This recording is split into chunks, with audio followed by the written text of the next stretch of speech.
este tipo de comportamiento represivo brutal demostró que no era solo de palabra aquello de que eran un poder militar y policial, sino que en los hechos así lo hicieron. Fuera cierto de que se robaron 23.000 millones de dólares. Esa es una versión del gobierno. O sea, el gobierno, si tomamos su propia versión, ha sido uno de los gobiernos más corruptos de toda la historia de Venezuela. El único que está bloqueando internet, bloqueando aplicaciones, bloqueando Twitter, todo eso es el gobierno. No es el gobierno de Macedonia, no, el gobierno de Maduro en Venezuela. Pero si incluso no pudieran publicar en internet, podrían imprimir los resultados.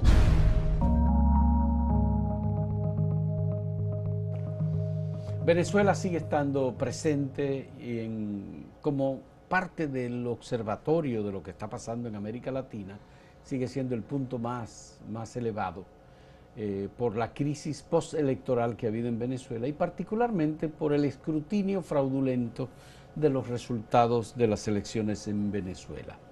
Hemos tenido la oportunidad de contactar a Simón Rodríguez Porra, que es un miembro fundador del Partido Socialismo y Libertad de Venezuela. Él está en República Dominicana, es músico, escritor y está viviendo en República Dominicana hace aproximadamente unos 6 años. Está con nosotros. Le agradecemos que haya aceptado venir a conversar sobre la crisis postelectoral que hay en Venezuela. Él es autor de este libro que se llama ¿Por qué fracasó el chavismo? Él es coautor junto con Miguel Sorans y por supuesto que Simón Rodríguez lleva el nombre de un patriota, de un escritor, de un intelectual venezolano que es el maestro de Simón Bolívar y es una de las grandes figuras de la historia política venezolana, un gran pedagogo además. Simón Rodríguez Porra vive en República Dominicana, tiene algunos años viviendo aquí, es músico, guitarrista, y le agradecemos que aceptara conversar con nosotros sobre ese proceso político que él ha seguido desde lejos, primero desde Argentina y ahora lo sigue desde República Dominicana. Muchas gracias, Simón, me alegra muchísimo que haya aceptado venir a conversar con nosotros y nos gustaría tener, como venezolano que eres y como seguidor del proceso, tu orientación. En primer lugar, las elecciones en Venezuela, ¿fueron unas elecciones libres? ¿Fueron unas elecciones transparentes? ¿La gente tuvo libertad para votar? Responder, digamos, al llamado de la democracia y de que se sintiera y se expresara con su voto sobre la realidad que está viviendo y padeciendo. Bueno, muchas gracias por la invitación, en primer lugar. Y para responderte de manera muy sencilla, la respuesta es que no, pero te lo voy a demostrar por qué no fue un proceso justo y realmente que pueda considerarse equilibrado de ninguna manera. Desde el inicio ya, por ejemplo, la izquierda fue proscrita de las elecciones. No hubo participación independiente de izquierda por la sencilla razón de que el gobierno, a través de los tribunales que controla, se apoderó de la representación legal y electoral de los dos partidos de izquierda que quedaban con esa personería para presentar candidaturas, en el Partido Patria para Todos y el Partido Comunista de Venezuela, uno de los partidos más antiguos del país, fundado en la década de los años 30, o sea, hace casi un siglo. El gobierno le entregó la representación electoral de esos partidos a militantes del partido de gobierno y por eso no hubo ninguna posibilidad de que se postularan candidaturas independientes de izquierda como era la intención de postular a un periodista de apellido Molina. Eso no se pudo hacer. Eso ya es una demostración de que no fue un proceso justo, pero además de eso, y yo he visto que personas que han estado en Venezuela, incluso invitados por el gobierno venezolano, han dicho que no había publicidad de la oposición. En los medios de comunicación estaba vetado prácticamente la posibilidad de que participaran. O sea, fue una elección muy diferente de otras elecciones que ha habido en la propia Venezuela. Y para también cerrar con una anécdota muy ilustrativa, el presidente Maduro planteó el 19 de julio, o sea, 9 días antes de las elecciones, que si él perdía, habría un baño de sangre, ¿verdad? Eso lo dijo además varias veces, lo dijo en Barquisimeto y lo dijo también en el Estado Portuguesa. Habría un baño de sangre porque ellos representaban no solo un poder popular, sino un poder militar y policial que no se iba a dejar arrebatar el país.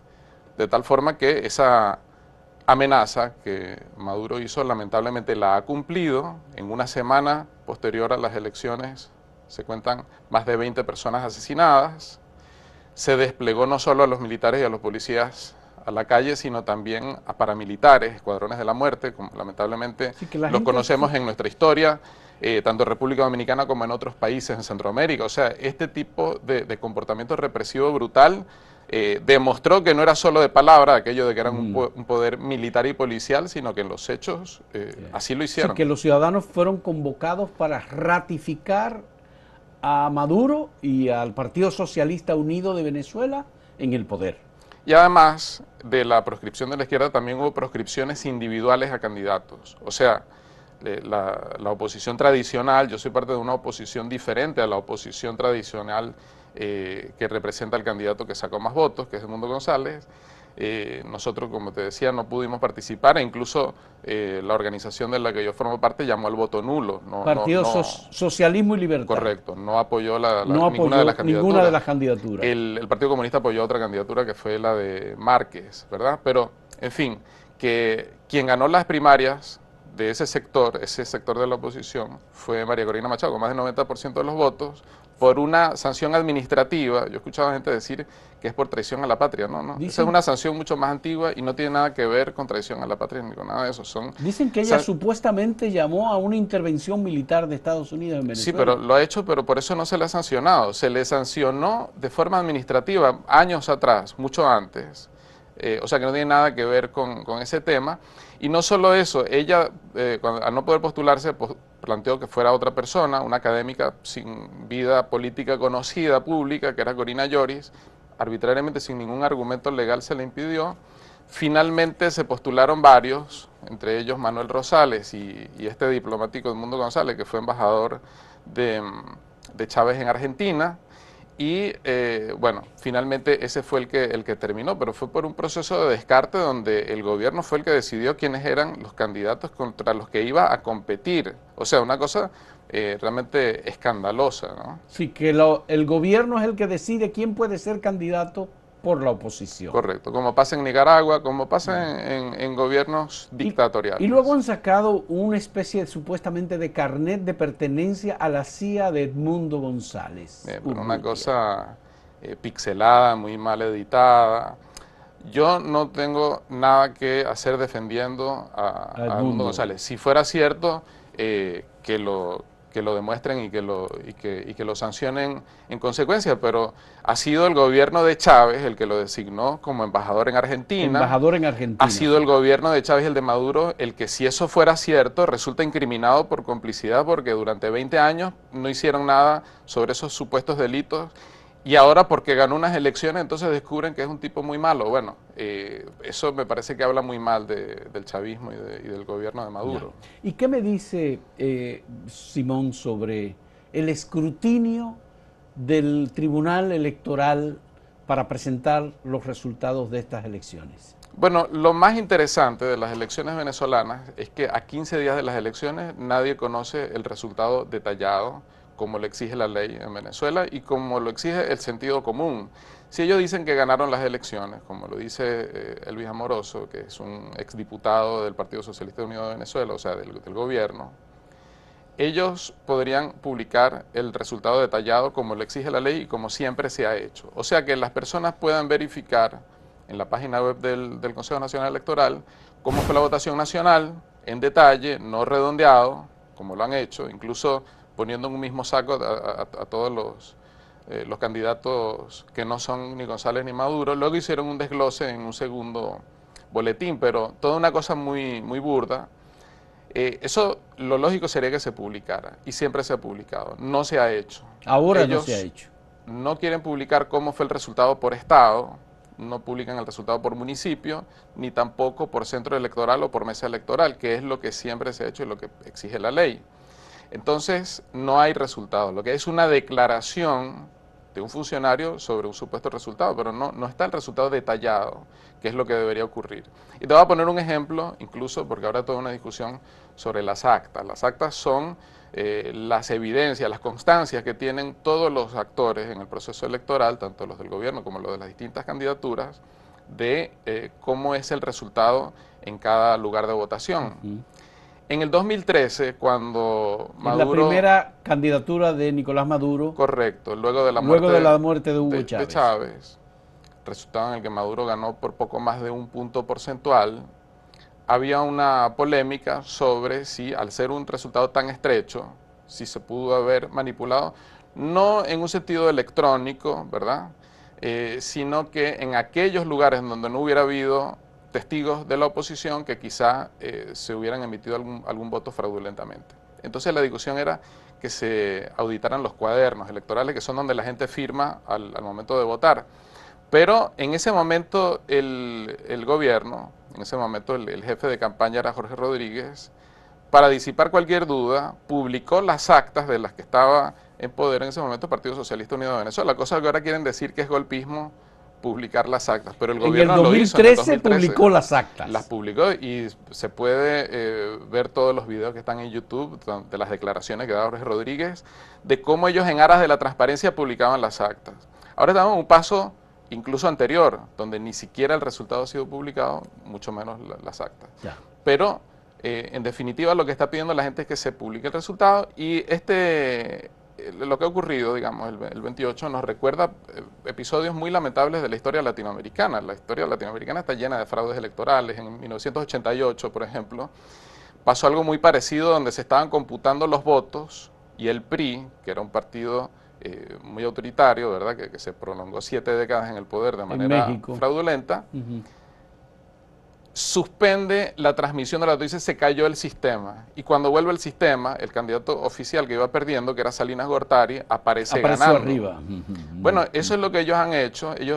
El propio gobierno, en su versión de los hechos, dice que esa transmisión se suspendió debido a un hackeo. Y que ese hackeo venía de Macedonia del Norte. Después han dicho que no es de Macedonia del Norte, sino que es Elon Musk. Después dicen que no es Musk, sino que es Soros.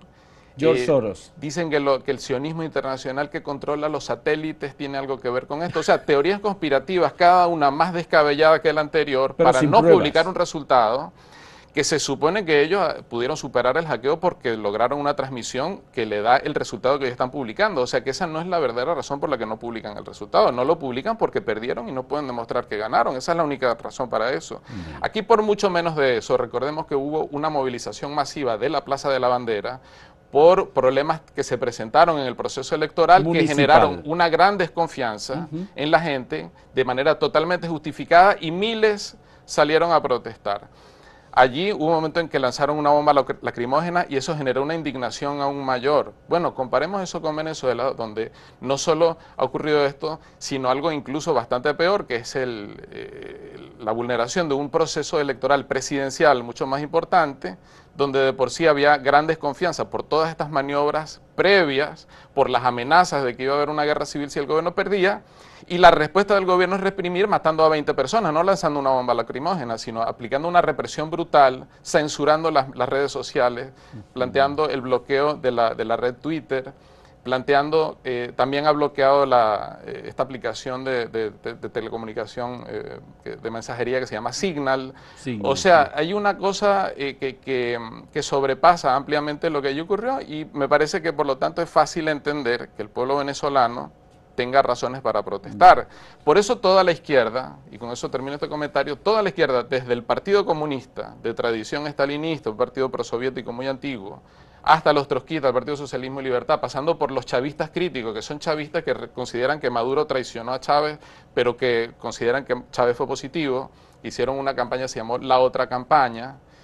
Todos coinciden en denunciar la represión y en denunciar un fraude electoral escandaloso, donde la prueba no está en que si las actas que ha publicado la oposición son ciertas o no. Eso no es la prueba. La prueba es que el gobierno mismo no publica el resultado, porque es verdad que es el Consejo Nacional Electoral la autoridad, pero si la autoridad no publica el resultado, es evidente que bueno, eso es incriminador y contundente. Hay un grupo de partidos políticos de izquierda, incluso partidos políticos de izquierda de la región, América Latina y el Caribe, que creen que en Venezuela hay un socialismo y por tanto defienden el socialismo de Venezuela que lo representa Nicolás Maduro y entienden que Nicolás Maduro es un líder que ha ganado 3 elecciones consecutivas.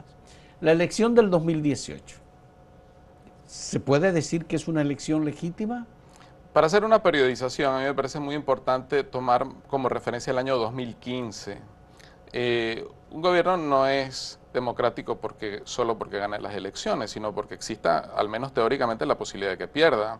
Durante el periodo en que Chávez gobernó, más allá de que nosotros criticamos su política petrolera de entrega a Chevron y a las grandes transnacionales del petróleo venezolano, que nunca se nacionalizó, o su política antisindical de destrucción de los salarios. Ahora el salario mínimo es de $4 al mes, pero ya en tiempos de Chávez había una política antisindical muy fuerte.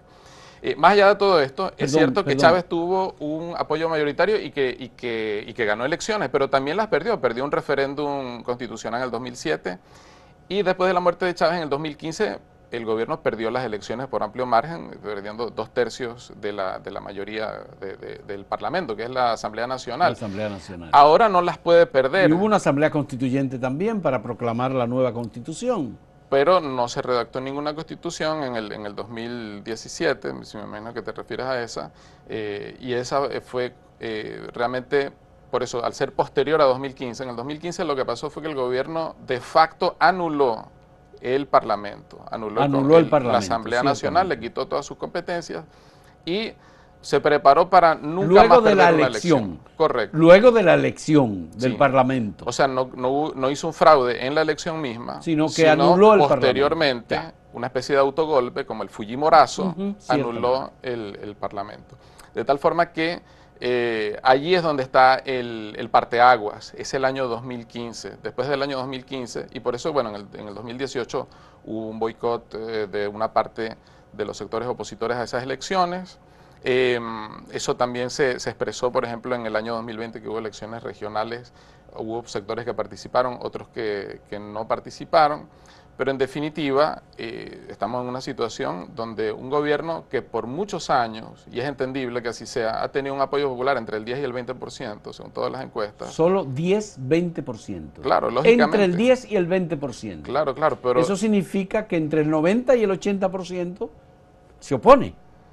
Desde distintas perspectivas, claro. No significa que eso todo se le pueda endosar un apoyo a un determinado grupo sector de la oposición tradicional de derecha, que bueno, continuaría, en nuestra opinión, por eso no la apoyamos, continuaría las mismas privatizaciones, parte de las mismas políticas económicas del presidente Maduro que nosotros adversamos. O sea que no le damos ningún crédito ni confianza a ese sector y planteamos nuestras propias posturas de defensa de la libertad sindical, de defensa de los derechos democráticos de los trabajadores, de los indígenas, de las mujeres.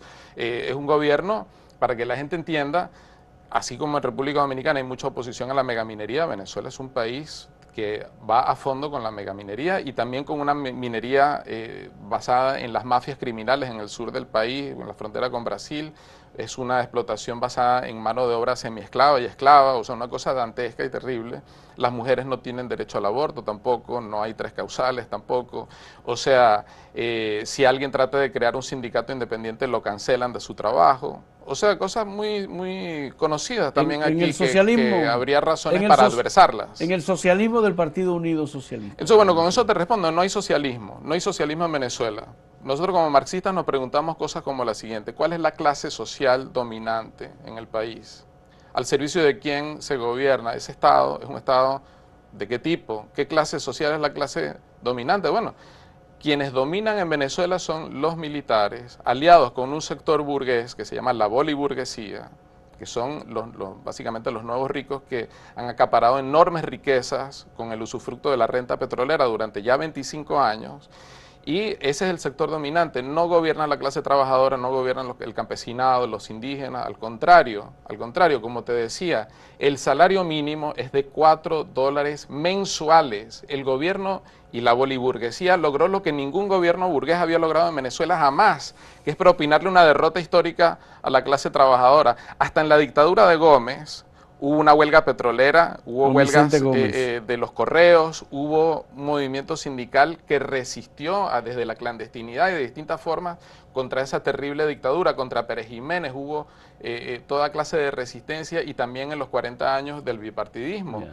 Pero esta boliburguesía logró reducir el salario mínimo a $4. O sea, es la abolición del salario, la abolición de las conquistas históricas de la clase trabajadora, cosa que ningún gobierno burgués había logrado en Venezuela. ¿Por qué los militares ratifican su apoyo directamente a este gobierno que ha hecho un fraude electoral?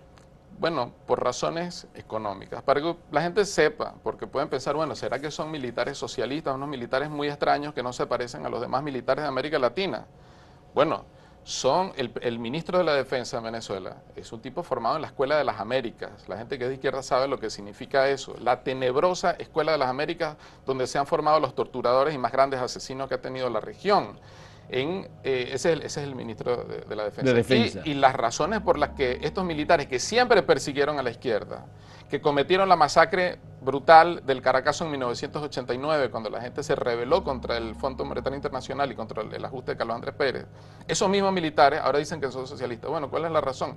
La razón es que ellos controlan una buena parte de la economía del país. Todo el negocio del oro, por ejemplo, que descansa sobre esta explotación que hacen las mafias. Las mafias le venden lo que extraen a los militares y son los militares los que se encargan del procesamiento y la exportación de esa gran riqueza. Están en PDVSA, en la industria petrolera, están en todo lo que son los grandes resortes de la economía venezolana, una economía capitalista. La industria petrolera, como dije, está colonizada por capitales estadounidenses, europeos, rusos y chinos. Pero no solo la industria petrolera, las telecomunicaciones, la principal empresa de telecomunicaciones en Venezuela es Telefónica de España. Y cuando se hicieron nacionalizaciones, por ejemplo, para que eso también la gente lo sepa, no fue como en Cuba que dijeron, bueno, se acaba la United Fruit, fuera de aquí, expropiado sin indemnización. No, en Venezuela se pagaron jugosísimas indemnizaciones. El Banco de Venezuela, que había sido privatizado en los años 90, fue comprado por el gobierno de Chávez a tan buen precio que los banqueros españoles del Grupo Santander dijeron que eso era el mejor negocio que habían hecho en toda su vida. Se privatizó por 300 millones de dólares y se pagó al final casi 10 veces esa cantidad para volverlo a nacionalizar. Entonces ha habido grandes negocios, grandes riquezas que también en un marco de una enorme fuga de capitales que es resultado de la política económica del gobierno. Las sanciones nosotros las criticamos, las rechazamos, Sí. nos parece que son destructivas y que no producen nada positivo, pero la peor sanción que ha sufrido el pueblo venezolano es la corrupción y el saqueo que ha perpetrado la boliburguesía. La boliburguesía encabezada por Nicolás Maduro. Él es parte de eso, pero es una clase social, es todo un sector empresarial mafioso terrible. Bien, vamos a hacer una primera pausa en este diálogo con Simón Rodríguez, que es miembro fundador del Partido Socialismo y Libertad de Venezuela. Volvemos en un momento.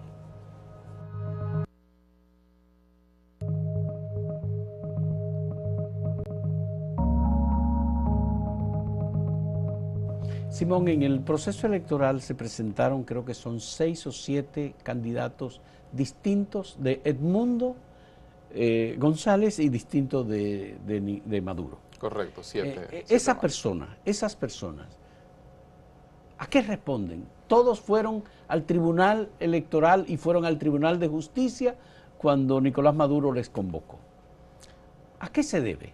Son diversos, responden a diferentes intereses. Por ejemplo, hay uno que es de apellido Bertucci, que representa el fundamentalismo evangélico de extrema derecha, ¿verdad? Que es aliado al gobierno. Aliado del gobierno. Hay que entender que hay algunos candidatos que son realmente opositores y otros que son fantoches, payasos, que el gobierno los ha puesto ahí para jugar un rol en una opereta realmente lamentable, ¿no? Entonces hay que diferenciar. A mí me parece que, por ejemplo, Márquez, que fue el candidato que apoyó un sector del chavismo y un sector de, por ejemplo, el Partido Comunista de Venezuela, es un genuino opositor, pero hay otros que realmente son estos personajes a los cuales por la vía de la intervención judicial se le ha entregado la representación de tarjetas electorales opositoras, pero que son agentes directos del gobierno.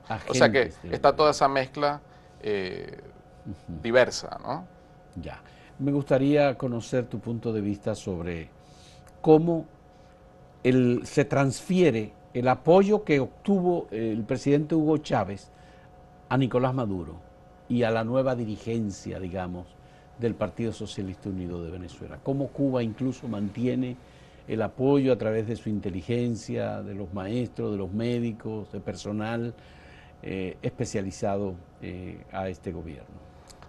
Bueno, por una parte, hay que entender que mientras que gobernó Chávez, en los primeros años se construyó una imagen de un dirigente que era cercano al pueblo, proveniente del pueblo y parecido a la gente.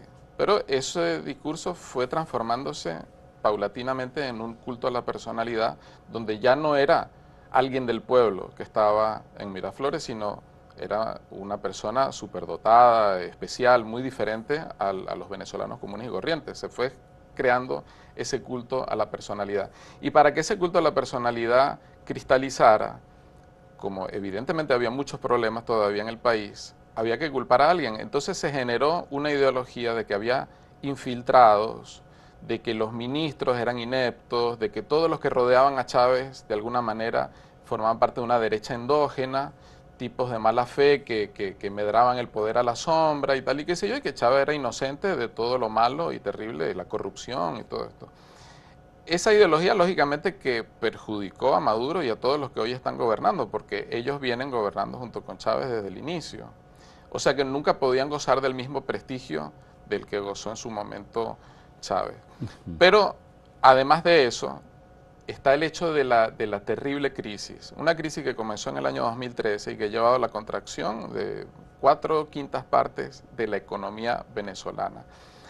No es un dato menor que hayan tenido que salir casi 8 millones de venezolanos del país, de una población de 30 millones. O sea, realmente la historia de Venezuela cambió de una manera irreversible. Ya eso va a impactar por generaciones y generaciones lo que es la realidad del país. El Producto Interno de Venezuela actualmente es a precios constantes el mismo que teníamos hace 50 años. O sea, el retroceso ha sido brutal y eso explica por qué también, si de entrada el apoyo popular a Maduro tenía que ser menor que el de Chávez, por toda esta manera como se construyó la imagen del gobierno, el deterioro ha sido terrible. Ese deterioro no solo se le puede imputar al gobierno de Maduro, tiene razones en cómo se gobernó durante el periodo de Chávez, porque hay que entender que al no transformar la economía venezolana, mantenerla dentro de los marcos del capitalismo, mantener la presencia transnacional petrolera, todos estos mecanismos de saqueo y de gran desigualdad social que siempre hubo, lo que le tocaba y lo único que podía hacer el gobierno era redistribuir muy modestamente, teniendo programas asistenciales, que eso no es ni siquiera reformista, eso es, digamos, poner paños calientes y parches en algunas cosas, dar alguna atención primaria en salud, cosas bastante modestas y sobre todo muy modestas, o sea que no significaron un cambio profundo en la estructura social venezolana, pero eso dependía de un crecimiento constante de los precios petroleros y paralelamente a eso un endeudamiento externo cada vez mayor. Cuando ese ciclo de crecimiento de los precios petroleros, que depende de coyunturas internacionales, no de la política interna, se agotó, lo que vino fue un ajuste brutal, ese recorte de los salarios, ese recorte al gasto de la salud.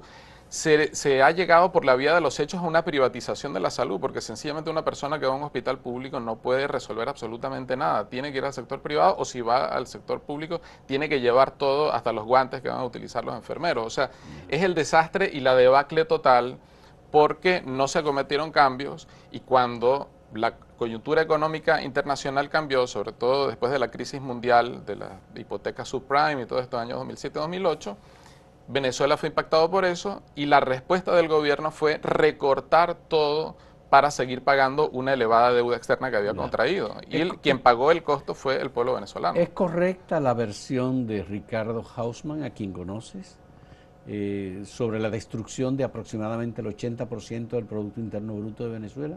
No solo lo plantea Hausmann, con quien yo no tengo, por supuesto, políticamente ninguna sintonía, ¿verdad? Sino que lo dicen también economistas de izquierda.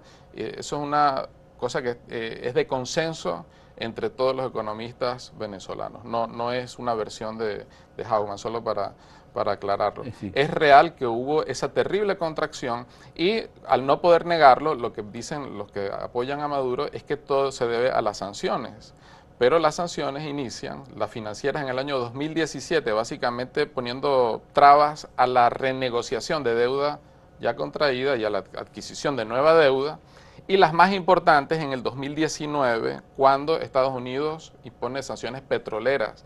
Pero ya para esos años, ya estábamos entrando en el 5.º año, en el caso de las del 17, y en el 7.º año, de un deterioro económico brutal, que para ponerlo en perspectiva, entre el año 2003 y el año 2014 se fugaron 300.000 millones de dólares en un contexto de control cambiario, o sea, donde el gobierno era quien decidía a quién le asignaba dólares, a qué precio le vendía los dólares, ¿verdad?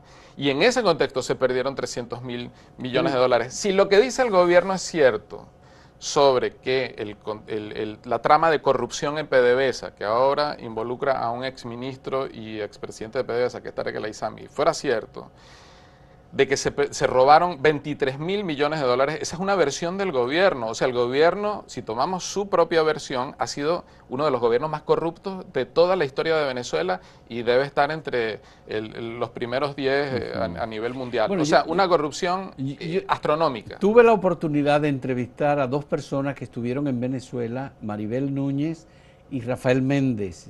Ambos incluso me trajeron propaganda del gobierno de Venezuela en donde dicen que Venezuela ha tenido el mayor crecimiento económico de América Latina en el último año. Sí, bueno, mira. ¿Es cierto eso? Para que las personas a las que los números les resulta difíciles de entender, vamos a hacer un ejercicio sencillo. Supongamos que el PIB, solo para efectos ilustrativos, ¿verdad?, fuera de 100 millones de dólares o de 100.000 millones de dólares. Y se contrae 80%, significa que cae a 20.000 millones de dólares. Si creciera al 100% y fuera un milagro económico que creció 100, subiría de 20 a 40, o sea que todavía tendríamos una contracción de 60% respecto del nivel inicial. Entonces, ese pequeñísimo rebote, que ellos dicen que es una cosa extraordinaria, no significa ni el 5% de la caída previa, o sea que todavía estamos, por eso te daba ese dato de que el Producto Interno de Venezuela está a niveles de hace 50 años, ya con lógicamente una población mucho mayor, y por eso es que millones de venezolanos tienen que irse a pie, caminando los páramos de Colombia, cruzando las montañas de Ecuador, atravesando Perú, llegando hasta Argentina a pie. Una cosa dantesca, es la crisis de migración forzosa más grande del mundo después de la de Siria. O sea, no son pequeñas cosas las que estamos diciendo. Y eso, el principal responsable fue ese modelo de saqueo, para que la gente entienda lo del control cambiario también. Ahora tenemos en República Dominicana un tipo de cambio donde un dólar se consigue aproximadamente por 59 pesos. Hay un cambio libre, la gente puede ir a cualquier sitio y comprar dólares. O vender dólares. Pero supongamos que estuviéramos en un contexto donde el Estado es el único que vende dólares a la tasa oficial y decide que la tasa oficial no va a ser 59 pesos por dólar, sino que va a ser 59 centavos. Aquí ni siquiera existe ya los centavos, ¿verdad? Pero esa diferencia de 100 a 1, ¿verdad? 59 centavos. Lógicamente, habría muchísimas más personas interesadas en comprar esos dólares regalados que la cantidad de dólares que tiene el Estado. Por lo tanto, el Estado no se lo puede dar a todos los que lo quieran, sino decide a quién se los da. A quién se los vende. Sí. Y en ese mecanismo se genera una brutal corrupción, porque es riqueza regalada. Ahora, esa noción casi mágica de que tú puedes hacerte millonario de la noche a la mañana, ¿de dónde sale esa riqueza? Del empobrecimiento del país. O sea, no salió mágicamente. Ese fue el saqueo y la destrucción del país. Y te digo más, la diferencia no fue de 100 a 1.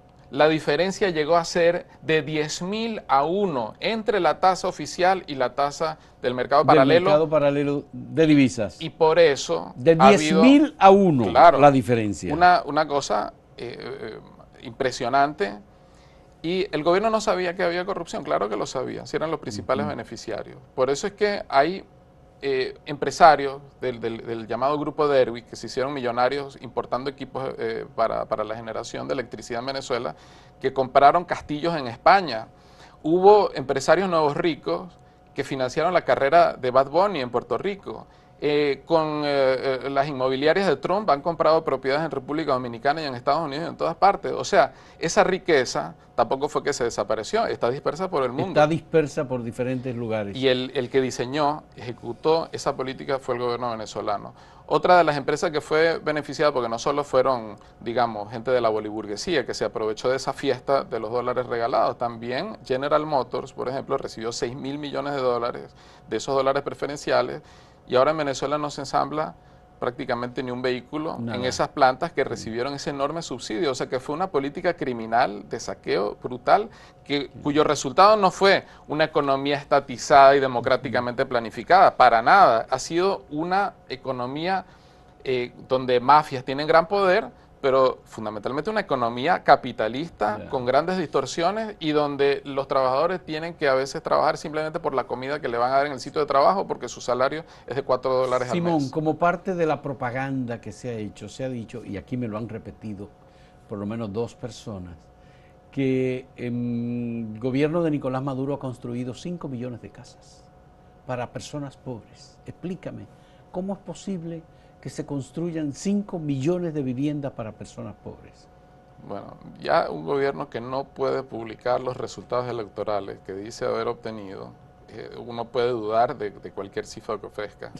Pero, en todo caso, lo que es importante tomar en cuenta es que sigue habiendo un déficit importante de viviendas en Venezuela. O sea, pese a la migración masiva de personas. Sí. 8 millones de personas que han salido de Venezuela. Es así. O sea, lamentablemente es un país donde es un cementerio incluso de obras públicas. Mira, no solo que hay muchas obras inconclusas en el tema de la vivienda, edificios inconclusos que nunca se terminaron, porque la corrupción también se tradujo en sobreprecios muy grandes y en obras inconclusas. Hay ferrocarriles que uno va por la autopista y va viendo simplemente los pilares por donde debía atravesar un tren que nunca se construyó desde hace 20 años. Toda clase de obras, metros, en fin, que nunca se terminaron, ¿no? Entonces es un cementerio de obras, y al margen de que por ejemplo, también personas que obtuvieron viviendas luego votan contra el gobierno. ¿Por qué? Bueno, porque pues, tendrán un apartamento con servicios deficientes, quizás no tienen electricidad ni agua todos los días, pero además de eso está el problema de que cómo van a sobrevivir, ¿entiendes? Con salarios totalmente miserables. Gran parte de las familias venezolanas dependen de las remesas. Pero eso te iba a decir, que parece ser que la remesa se ha convertido en un elemento fundamental para la sobrevivencia en Venezuela. Remesa en dólares. Claro. Otra cosa interesante para saber de Venezuela es que la economía se dolarizó por la vía de los hechos. O sea, la moneda de más frecuente uso en papel moneda en Venezuela son los dólares. El dólar.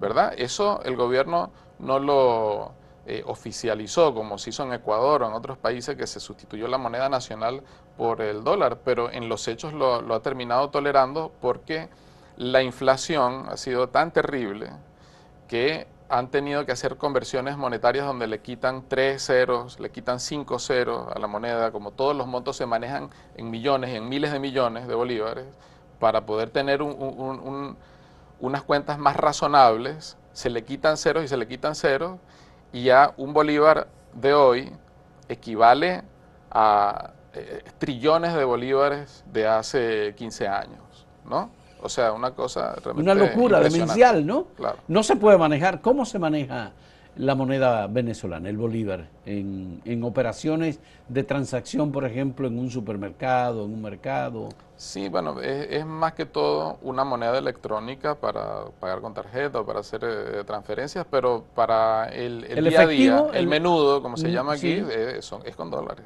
Es con dólares. Por eso ha sido muy también absurdo y ridículo que el gobierno, al hacer detenciones arbitrarias de personas en las calles en Venezuela, diga, bueno, es porque les están pagando, y la prueba es que le consiguieron $50. Bueno, probablemente el militar que está diciendo eso tenga él mismo algún billete de 20 o de $50 en su propia cartera, porque esa es la moneda que circula en el país. ¿Y no es contradictorio que circulen dólares así y, de acuerdo con tus propias palabras, el salario promedio o mínimo en Venezuela sean $4.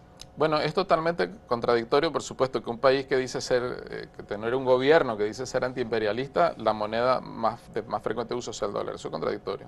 También es contradictorio que un gobierno que dice ser socialista sea el gobierno más antiobrero de toda América Latina, que ha impuesto el peor retroceso en los derechos laborales a la clase trabajadora. Eso también es contradictorio. Pero además, me parece que una contradicción que es importante señalar es que algunos de los izquierdistas estadounidenses, europeos o latinoamericanos que dicen que Venezuela es un paraíso, jamás aceptarían ir a trabajar en Venezuela por un pago en bolívares que equivalga a 10 o a $15 al mes. No lo harían, jamás. Ya. ¿Alguna posibilidad de salida interna en Venezuela frente a esta crisis con la oposición en la calle? Miles y miles de personas en la calle, una persecución policial y militar muy fuerte, apresamiento de gente, es decir, condiciones de salud muy precarias. ¿Qué puede hacer la oposición de Venezuela? Mira, yo prefiero hablar de qué puede hacer la clase trabajadora y el pueblo venezolano, porque no soy asesor de ese sector del que me imagino que tú te refieres, de la oposición. Mira, en Venezuela el gobierno venezolano está alineado con el imperialismo ruso, con el imperialismo chino, incluso hay tropas rusas en Venezuela desde el año 2018. Ese otro sector de María Corina Machado que trata de cifrar expectativas en las negociaciones entre Brasil, Colombia y el gobierno venezolano, o incluso de la intervención estadounidense. México estamos también. En total desacuerdo también de que, por ejemplo, Estados Unidos, que es una potencia genocida, que está aplicando un genocidio en Palestina, le va a interesar los derechos democráticos del pueblo venezolano. En general hay que descartar cualquier ilusión de que nadie va a venir a salvar al pueblo venezolano. El pueblo venezolano depende de sus propias fuerzas y en ese sentido la movilización popular, la resistencia popular es lo decisivo, lo que puede llevar a un quiebre. Yo estuve en las calles el 13 de abril del 2002, luchando contra un golpe de Estado. Y mi simpatía está con los jóvenes, con los trabajadores, con los indígenas, que actualmente se están movilizando también en este caso contra un autogolpe, ¿verdad? Y así como en el 2002 fue la división de los militares lo que llevó a la caída de esa brevísima gobierno de facto, en este caso va a ser más duro, más difícil lograr la salida de un gobierno de facto burgués, proimperialista, totalmente reaccionario como lo es el de Maduro, pero fundamentalmente va a depender de eso. Y me parece que gestos como el en el Congreso argentino, la diputada de izquierda Mónica Schlottauer, que propuso una resolución como socialista en contra de la represión del fraude, o la izquierda francesa, parte del nuevo Frente Popular francés, donde varias organizaciones también se pronunciaron en contra del fraude y la represión, esa solidaridad internacionalista de sectores de izquierda es muy significativo para terminar de quitarle la máscara de falso socialismo que tiene un gobierno que en los hechos es totalmente reaccionario y de derecha en contra de los derechos de las mujeres, de los campesinos, de los indígenas y de los trabajadores. Bien, hacemos una última pausa en este diálogo con Simón Rodríguez, venezolano, músico, pero también autor de este libro, ¿Por qué fracasó el chavismo?, junto con Miguel Sorams. Volvemos en un momento con la última parte de esta conversación.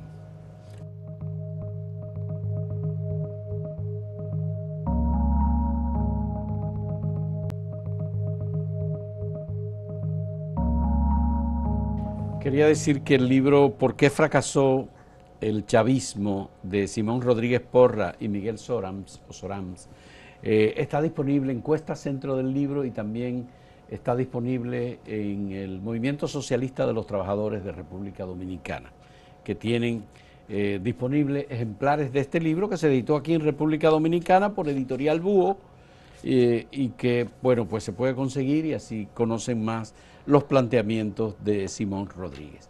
Me interesa conocer la posibilidad que tendría entonces la comunidad internacional de hacer un esfuerzo. Hay países como Panamá, por ejemplo, que le han ofrecido una especie de asilo a Nicolás Maduro. ¿Hay algún otro país que podría estar interesado? O tal vez él querría irse a China o a algún lugar. ¿Hay posibilidad de que una cosa así pueda ocurrir? A mí me parece que eso también es cultivar ilusiones que no se corresponden con la realidad. El gobierno diseñó un proceso electoral fraudulento desde el primer momento y ha ido ejecutando cada una de las fases de ese fraude hasta ahora. Entonces, a menos que fuera derrotado, claramente, y para mí la derrota lo que significa es la incapacidad de seguir reprimiendo, no va a emprender una negociación cuyo contenido es básicamente de capitulación, de rendición. No va a rendirse antes de ser derrotado. Por lo tanto, aunque pueda sonar muy duro, realmente lo que viene es una fase todavía muy difícil, ¿verdad?, para el pueblo venezolano. No creo que el gobierno esté en la intención de reconocer el resultado electoral, y por eso ha hecho todo lo que ha hecho hasta ahora. Yo hablaba con gente cuando recién salía este resultado electoral fraudulento, y ellos decían, no, el gobierno ha dicho que va a publicar los resultados. Bueno, han pasado 15 días y no los ha publicado. Incluso recurrió al Tribunal Supremo de Justicia para tener una validación sin publicar el resultado. Una cosa que desde el punto de vista jurídico es cómica, ¿verdad?, porque está impugnando su propio triunfo al recurrir al tribunal, lo que indicaría que está inconforme con la actuación del Consejo Nacional Electoral, pero lo hace con la intención inversa, que es de que el tribunal diga que sí que ganó, que ellos tienen las actas y que no las van a publicar. Pero las actas nunca se darán a conocer. Yo pienso que el gobierno no tiene ninguna intención de publicarlas. Si quisieran hacerlo, lo habrían hecho desde el primer momento, y si hubieran ganado, estarían como en el 2013, restregándole por la cara a 30 millones de venezolanos las actas. No lo publican porque no les favorecen. Ya. ¿Hay alguna otra posibilidad de negociación por parte de México, Colombia, Brasil, que puedan ayudar a una salida negociada? Es positivo que en todo caso esos gobiernos de centro izquierda, digamos, ¿no?, hayan dicho que necesitan ver el resultado completo, que el gobierno no quiere publicar. Eso da una señal positiva, porque es lo que dicta el sentido común. Si el gobierno, que se lo muestren a ellos. Si el gobierno alega haber ganado, debe publicar los resultados. No los quiere publicar, está empecinado, obstinado en no publicar. Y bueno, todos sabemos que, por ejemplo, cuando hubo las filtraciones de Wikileaks, Julian Assange le dio a los principales medios del mundo ese bagaje de datos para que los medios lo publicaran. Si el gobierno estuviera incapacitado de publicar en sus propias páginas web, no la del CNE, que supongamos que en Macedonia del Norte no les permitieran, pero tiene muchas otras páginas web. Sí. El único que está bloqueando Internet, bloqueando aplicaciones, bloqueando Twitter, todo eso es el gobierno, no es el gobierno de Macedonia, no, el gobierno de Maduro en Venezuela. Pero si incluso no pudieran publicar en Internet, podrían imprimir los resultados. Eso se podría imprimir como periódico y difundir al mundo. O sea, no hay ninguna razón por la que no puedan, desde el punto de vista técnico, publicar los resultados. Simón, hay una fecha importante para Venezuela. Es noviembre 5, día de las elecciones en los Estados Unidos. Si gana Trump o si gana Kamala Harris, cualquiera de los dos que gane, obviamente que van a tomar medidas. No la toman ahora porque están en un proceso electoral y Biden parece que no la va a tomar tampoco. ¿Tú crees que puede ser que se recrudezca la presión de Estados Unidos contra Venezuela y hacia dónde podía derivar eso? Es posible. Nosotros rechazaríamos, como lo hemos venido rechazando, cualquier sanción que la termina pagando el pueblo venezolano y no los nuevos ricos multimillonarios con cuentas offshore. Eso desde el inicio. Pero hay un gesto interesante, muy revelador, de Maduro. En una de sus ruedas de prensa fue interpelado por alguien que se presentó como periodista, que es un simpatizante de Trump. Y Trump le preguntó, ¿usted no cree que hayan sido los asesores de Trump los culpables de que la relación con Trump no haya sido buena? Y Maduro le respondió básicamente que sí, que el problema eran los que rodeaban a Trump y no Trump mismo. Hay que recordar que el gobierno venezolano en el año 2017, cuando fue la toma de posesión de Trump, donó $500,000 por la vía de Citgo, que es una empresa de propiedad estatal en Estados Unidos, para la toma de posesión, para la ceremonia, para el acto público de celebración del triunfo de Trump. El gobierno venezolano aportó allí. Y los medios como Telesur tenían un discurso de que el triunfo de Trump respondía a un voto castigo contra el neoliberalismo que representaba Hillary Clinton y tal. O sea, generaban expectativas de que podía venir algo positivo, y yo creo que el cálculo del gobierno es apostar a que, bueno, ojalá que gane Trump para ver si pueden esta vez tener mejores relaciones. Ha habido también, más allá de que la política de Trump fue desastrosa, ¿verdad? Con estas sanciones petroleras y todo esto, pero a nivel del discurso, Trump elogió a Maduro, eso está en el libro este que escribe Bolton, el ex asesor sí. y secretario de Relaciones Exteriores, ¿verdad? Dice que en lo personal Trump admiraba, ¿no? a Maduro como un tipo duro, fuerte, qué sé yo. O sea que ellos apuestan a eso. Esa rueda de prensa, esas palabras de Maduro indican esa expectativa de que, bueno, de que quizás por ese lado puedan tener mejores relaciones con Estados Unidos. ¿Y China puede representar un contrapeso en favor de Nicolás Maduro frente a Estados Unidos o frente a Rusia? Sí, para que... ¿O Rusia podría hacerlo eso para también? que lo entendamos de esa manera, en la competencia interimperialista que hay en el mundo, el gobierno venezolano está alineado con el imperialismo ruso y el imperialismo chino, claramente, frente a ese sector de oposición derecha que se está alineado con Estados Unidos. Nosotros lo que planteamos es que no queremos ser colonia ni rusa, ni china, ni estadounidense. Queremos que el pueblo venezolano tome su destino en sus propias manos, que pueda organizarse sindicalmente, que pueda defender sus derechos democráticos, que pueda, y eso comienza con respetar la voluntad popular que se expresa en las calles de Venezuela, y también implica que definitivamente los militares no sean el árbitro y el que decide quién gana una elección, ni mucho menos el que decide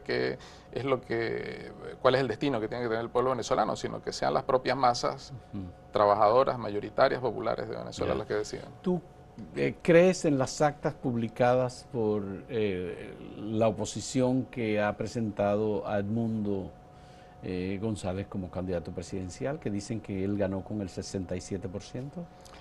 Mira, el asunto en este caso para mí es mucho más sencillo, porque si entramos en esa discusión, bueno, se puede verificar técnicamente si ninguna de esas actas fue falsificada, qué sé yo, es una discusión que a mí me parece que no es fructífera y de nunca acabar, y es un falso debate. Para mí, la prueba contundente y definitiva de qué fue lo que pasó el 28 es el hecho de que el gobierno no publica los resultados.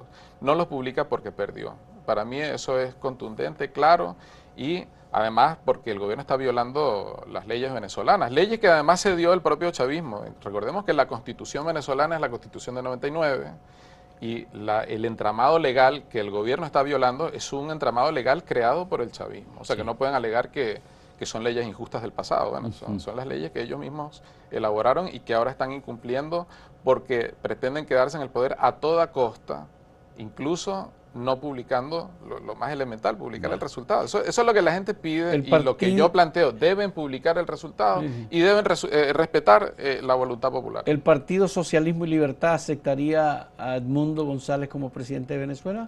Nosotros seríamos del primer día, por razones obvias, oposición a ese hipotético gobierno, porque tenemos un programa totalmente diferente.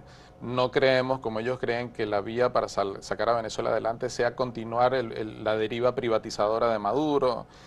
No estamos alineados con Estados Unidos, apoyamos al pueblo palestino. O sea, tenemos una política nacional e internacional totalmente diferente a la de ese sector.